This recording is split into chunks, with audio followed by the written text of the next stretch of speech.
LiberalViewer present.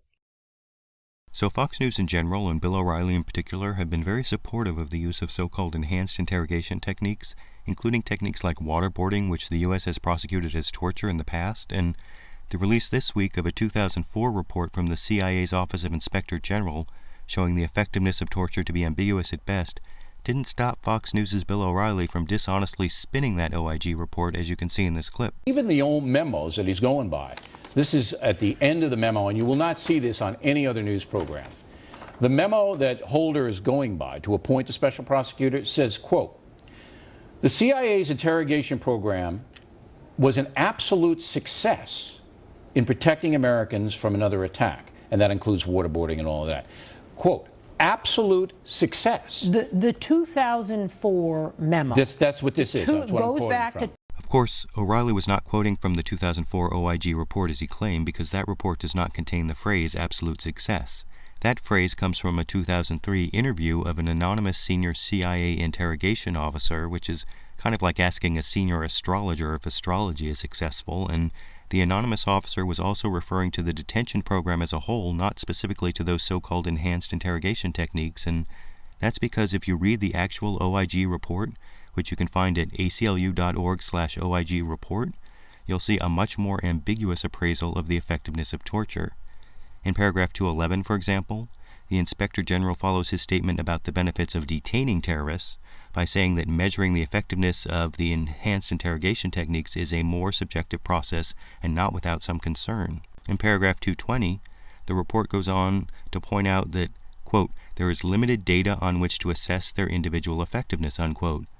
And on the technique of waterboarding that the U.S. has prosecuted as torture in the past, the report questioned, quote, "whether the risks of its use were justified by the results," unquote, and, quote, "whether it has been unnecessarily used in some instances," unquote.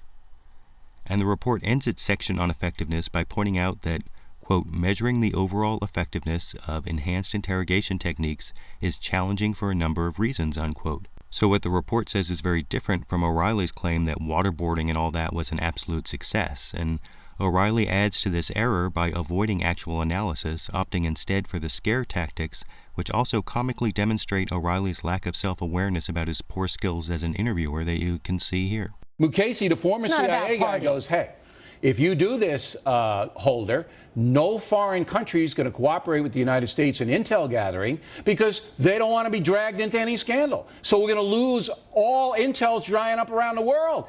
And you might be killed because of it, Jamie." This is not about politics. This is not Jamie, about you're totally ignoring my question. This is about... You didn't ask a question. I did. You may be killed. Statement. You may be killed because of this crazy decision by Holder. We have... Now, that was entertaining, kind of, but it wasn't a question. More like demagoguery, given the many logical leaps necessary to get to people dying from merely investigating whether the CIA followed the law, especially based on the word of a Bush appointee like Michael Mukasey or Michael Hayden or whoever Bill O'Reilly was misquoting there, I think, but I want to know what you think. Should a special prosecutor thoroughly investigate the crimes that were committed in America's name and hold accountable anyone who authorized torture? And if you say yes to that, you can tell Attorney General Eric Holder to broaden the scope of this so far narrow investigation at aclu.org/investigate torture. And for my second question, in case I misunderstood something, I guess I'll just try to ask that question Bill O'Reilly asked. You may be killed, you may be killed? YouTube, you decide.